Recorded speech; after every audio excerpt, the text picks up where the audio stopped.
If you've ever looked into cruising but thought, listen, this is way too many people, too much chaos, not for me, hey, I get it. I used to be the same way. And to be honest with you, my wife, while it may seem like she's an extroverted person, I mean, she's on YouTube for crying out loud, she's actually pretty introverted. Let me explain. For her, the perfect cruise, it really isn't about a bunch of parties, loud noises. It's actually about those quiet moments where you get to connect with, the ocean, a balcony, maybe a drink, coffee, maybe doom scrolling on TikTok or Instagram, maybe even just reading a magazine. Really, she's just there to chill out. But here's the problem. Not all cruises make it that easy. Honestly, some feel like floating amusement parks. Lots of kids running around, loud DJs by the pool.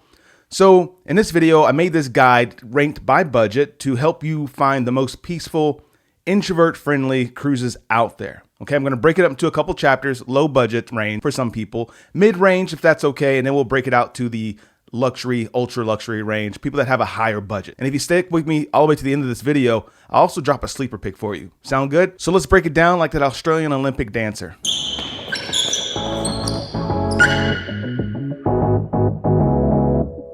Yo, what's up? My name's Griff, founder of Ahoy365.com. If you're new here, what's up? Welcome to the show for the very first time. And if you've been here, welcome back, baby. Hello, Paradise Crew. I hope you guys are having a fantastic day.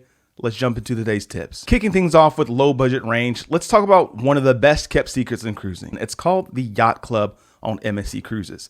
Now, on paper, MSC is known for being a budget-friendly cruise line. Big ships, big crowds, family-friendly vibes, don't get me wrong, and kind of the opposite of what introverts may usually want. But hidden within these mega ships is a private yacht club. It's completely flipped the script for people within the industry. Think of it as like a ship within a ship concept, and that's what it's referred to. You walk through the crowds into the main atrium, you hear the music, the bingo, and the announcements, and then you step through the yacht club, and it's completely different. The doors just silent. You're greeted by name, you're handed a drink, there's butler service, which is really nice. It feels like you're entering a boutique hotel, except it's floating. Listen, you've got your own private pool deck, no chair hogs, no blasting music. You get a private restaurant where you don't have to wait in line or share space with 2,000 other guests, and you get a private lounge. It's perfect for sipping a quiet espresso or just reading a book while the rest of the ship is doing trivia night or line dancing. Listen, there's nothing wrong with any of that, but again, this video is dedicated to people who want something a little bit laid back, a little quieter, because you want to avoid as many people as possible. All right, so Griff, what ships should I be looking for? So, great question. Some of the best ships to look for are the MSC Seascape. My personal favorite is the MSC Meraviglia. There's also the World Europa and the newly launched World America. These are newer, sleeker ships that give you that extra polish. And here's a pro tip, check it out. If you book during the shoulder season, like early spring, late fall, if you look for repositioning cruises, these sailings are often quieter, a little bit cheaper, and they give you all the perks of the yacht club without the peak season prices. So if you're craving a little bit of peace, privacy, maybe even a premium experience without spending luxury line money, listen, MSC Yacht Club has got my certified stamp of approval, whatever that means to you. I would consider it a seriously underrated option. Let's dive into number two. Now, number two, if you're on a tighter budget but still want something that feels elevated and calm, Celebrity Cruises might surprise you. This line isn't as flashy. It's not all up in your face all the time, like its sister company, Royal Caribbean, but it is a Royal Caribbean owned company. It's not trying to be the life of the party. In fact, honestly, I think it leans into a much more sophisticated, minimalist aesthetic, if you ask me, especially with their edge class ships. However, more on that later. You won't find water slides or bumper cars, but what you will find is a quiet spaces, spa cafes, art installations, and a crowd that skews more adult, a little bit more chill. So think about couples reading books on deck or sipping wine after a quiet dinner, not 14-year-olds racing through the hallways with ice cream cones. You probably won't get that very much. Even if you're booking one of the more affordable interior or ocean view cabins, you can still get access to that upscale environment. So these ships, honestly themselves, they feel more like a boutique hotel than theme parks. Now, if your budget has a little bit of a stretch to it, I would recommend looking into the Aqua class. That's their like wellness focused category. You still get a regular cabin, but with spa perks and exclusive access to Blue.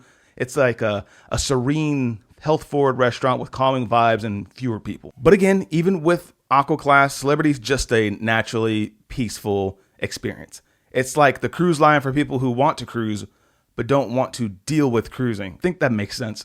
That said, if you do have a little more to spend, I have another pick coming up in the mid-budget section that I personally prefer even more, especially if you're after a more personalized, all-inclusive feel. So let's dive into that a little bit later. Number 3 is Holland America, the standard cabins. If you're the kind of person who gets overwhelmed just walking into a crowded atrium, Holland America might feel like a breath of fresh ocean air. This is one of the most naturally introverted friendly cruise lines out there. No belly flop contests, no roller coasters, no midnight foam parties. The vibe is calm, but it's intentional. Even like a little nostalgic if you think about it, in the best way though, I promise. So the crowd tends to skew a little bit older, so I need to be honest and transparent about that. And that's a good thing if you're craving a quieter, more mature atmosphere is how I would describe it. In terms of activities, think of classical piano concerts, culinary demos, art lectures, journaling workshops. So you won't find laser tag and arcade tournaments on this ship, which would be interesting if they did that, but I'm just saying.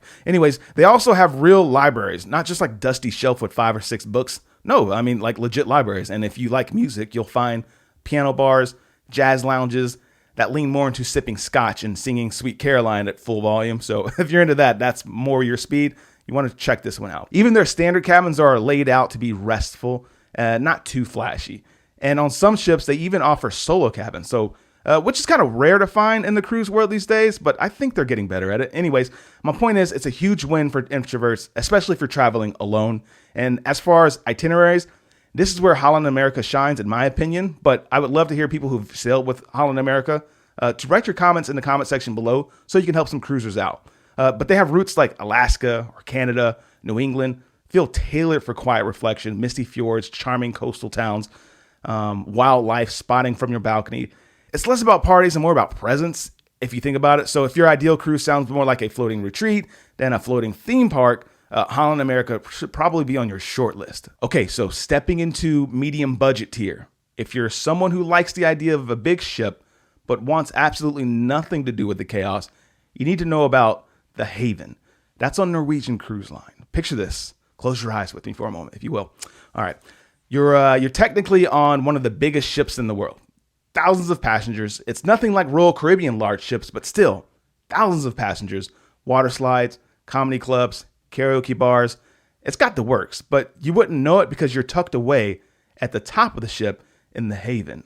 It's like a private, gated, its own everything. You know, it's very interesting. You've got your own sun deck, private pool, lounge, restaurant, and dedicated concierge and a butler. I mean, it's quiet, it's calm, and beautifully insulated from the rest of the ship. It's kind of like living in this luxury hotel that just happens to be sailing through the Caribbean or the fjords of Norway, which is one of my bucket list places I've always wanted to go.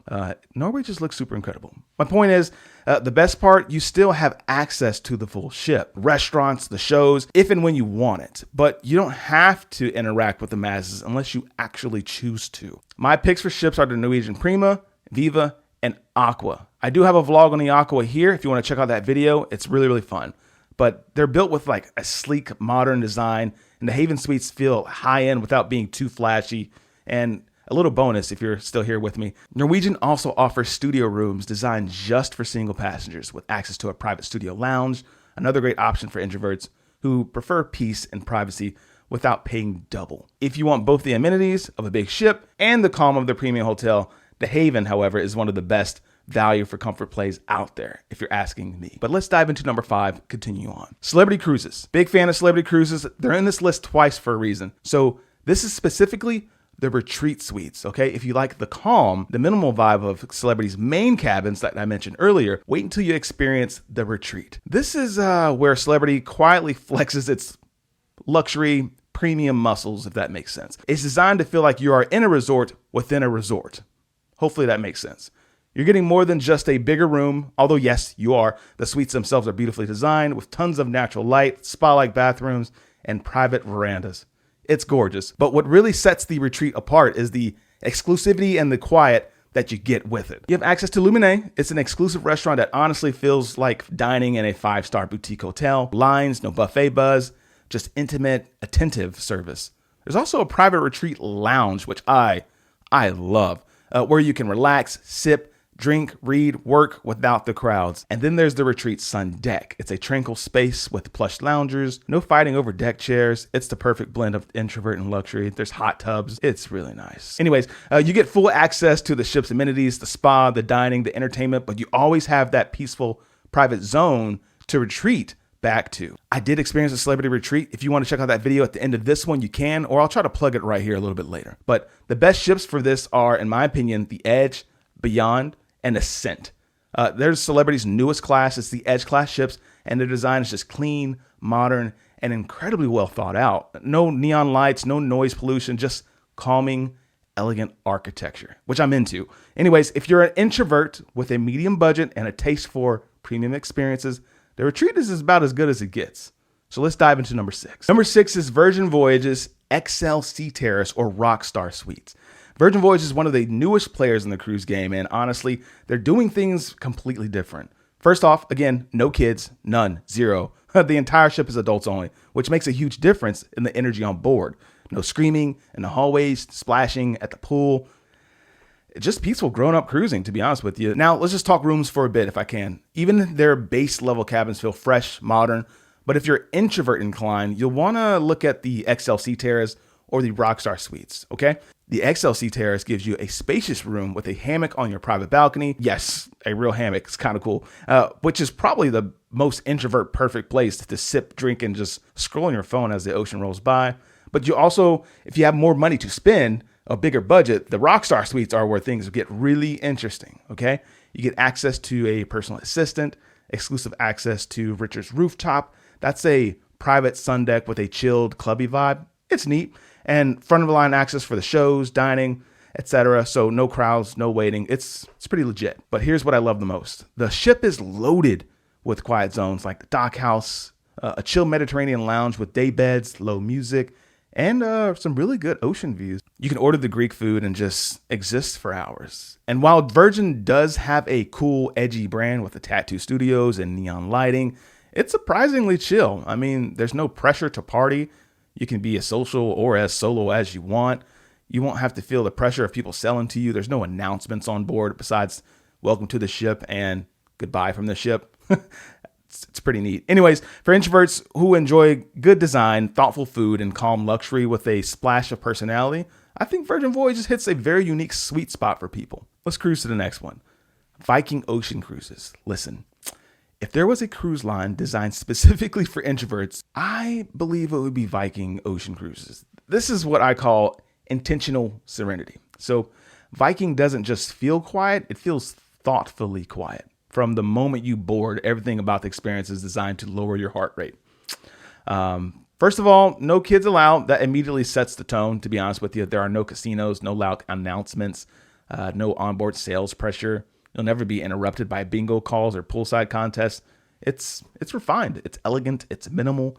Every stateroom has a private veranda, so you're never stuck inside or just forced into crowded public decks just to get some fresh air. So I like to think the design is, again, clean, yet Scandinavian inspired. So soft woods, natural light, neutral colors.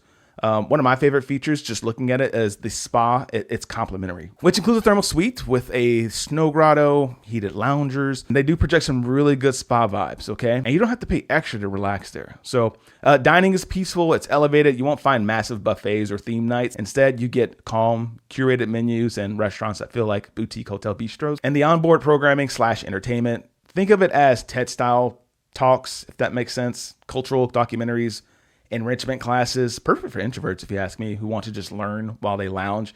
Ideal itineraries I would recommend are places that include the Baltics, Mediterranean, Alaska, all scenic, all cultural forward, and just perfect for reflective types of people. So for me, Viking is for people who don't want a cruise to feel like a circus. Put that on a bumper sticker. It's for those who crave depth over dazzle, and if that's you, it might just be your perfect floating sanctuary. So next up in the high budget category is Oceanana Cruises. We are stepping into a little bit of luxury here. We're definitely there. And if you are an introvert who also is a bit of a foodie or let's say cultural buff, this one's going to speak to your language, okay? Let's dive in. Oceanana feels like what would happen if a boutique hotel and a small liberal arts college got together and just built a ship. It's calm, elegant, packed with thoughtful touches without ever feeling just kind of stiff and over the top. Even their standard cabins feel upscale, but if you could swing it, go for the concierge level or a penthouse suite. That unlocks some extra perks like priority dining, spa access, and a private concierge lounge that's ideal for quiet escapes. And the vibe on board it's slow paced, definitely mature. There are no climbing walls, no costume nights. Instead, you'll just kind of find art classes, philosophy lectures, hands-on cooking workshops led by world-class chefs, which is one of my favorite things. Speaking of food, Oceanana is legendary for its culinary program. Every meal feels like dining in a quiet high-end restaurant. If you're the kind of person who decompresses over a beautiful plate of food and a glass of wine, you'll feel right at home. And here's the good news. Their ships are smaller, usually around 600 to 1,200 passengers, which makes the entire experience feel more intimate and less chaotic. Itineraries are thoughtful too. You'll visit ports that big ships just can't access because they're, again, too large. So again, with more boutique style excursions, you'll actually get time to explore without being herded on and off like cattle. I couldn't find a better word, but you know what I'm saying. For those that kind of actively avoid large ships, you know what it feels like. So if you want a cruise that feels more like a quiet cultural getaway with incredible food and zero noise, Oceanana is a gem, okay? So listen, I said we're going to have a sleeper pick at the end, but let's jump into number 9. Seabourn or Silver Sea. They're not owned by each other, but if you're at the top end of the budget spectrum and want the most peaceful, personalized cruise experience imaginable, these two names really come to mind. That's Seabourn and Silver Sea. These are ultra luxury lines, but what makes them introverted friendly isn't just the elegance, it's the scale, okay? So let's dive in. We're talking ships that carry as few as 300 to 600 guests, and yet you still get world-class service, Michelin-level dining, and some of the most beautifully designed suites at sea. Every room comes with a private veranda, and every guest is assigned a personal suite attendant, someone who knows your name, your preferences, your drink order, without being too intrusive. This isn't a look at me luxury, even though it feels like it. It's quiet incompetence, okay? You don't even have to ask for a glass of champagne. It just appears when it should. The crowd is refined, soft-spoken, and pretty much largely there just to relax. You'll find yourself in moments of total stillness, sipping espresso while watching the coastline drift by, or reading on deck with only the sound of water and wind. Dining is flexible and unhurried. Entertainment is optional, and the spa, basically a floating wellness retreat. Listen, if you need to see more about the luxury lines, I do have some friends that cover all the luxury lines. I'll link their channel below. It's Visit With Us. Love their channel. Anyways, these cruises go to truly stunning places. Antarctica, the Greek Isles, the Arctic, or hidden gems in the South Pacific, with fewer crowds and more immersive excursions. And the best part, you don't have to lift a finger. Everything is taken care of for you. If you're the kind of introvert who just wants to disappear into luxury and not be bothered by anything, not a single announcement, activity, schedule, I think this is as close as it gets to renting your own floating 5-star retreat. Now let's dive into an honorable mention. Please stick with me. Please stick with me. That's Royal Caribbean's Sweet Neighborhoods. Now here's the thing. Sometimes you're the introvert, but your family is not introverted. They want shows, water slides, loud dinners, late nights, and you just want a place to breathe, right? That's just real life. That is the reality of things sometimes. And if that's your situation, you might need to stretch yourself a bit, or at least if you have to stretch yourself a bit, but you don't want to sacrifice your peace entirely, this is where I'm going to recommend Royal Caribbean's Sweet Neighborhood. So they're these massive ships built for maximum fun, but if you book into one of their Star Class or Sky Class suites, you unlock a whole different world. You get access to a private sun deck, which is nice, a private restaurant, it's the coastal kitchen, a lounge, even a personal concierge or a royal genie is what they call it to handle all of your logistics. So here's a translation. Here's how I would break it down. You can skip the crowds, you can skip the buffet chaos and the lines, while your family, on the other hand, goes and enjoys every show, water slide, all the fun and extroverted activities as much as possible. Just make sure they don't sign up for the belly flop contest. It looks painful. I can't see why people do it. Anyways, here is a cruise hack. One of the smartest places to book an aft-facing suite. You'll have a huge private balcony where you can just literally watch the Aqua Theater show without leaving your chair or talking to anyone. I mean, unless you want to. You'll be up top high just watching down. So if you're the quiet one traveling with a high energy crew, friends, family, this just gives you a peaceful retreat inside one of the busiest ships on the ocean. So again, it's not a traditional introvert cruise, but it's a smart workaround when compromise is part of it. And if you're planning your very first cruise, don't miss this next video. It's first time cruise mistakes people make. But as always, if you dig the vibes, please subscribe. And if you care, please share. And we'll see you in the next one. Peace.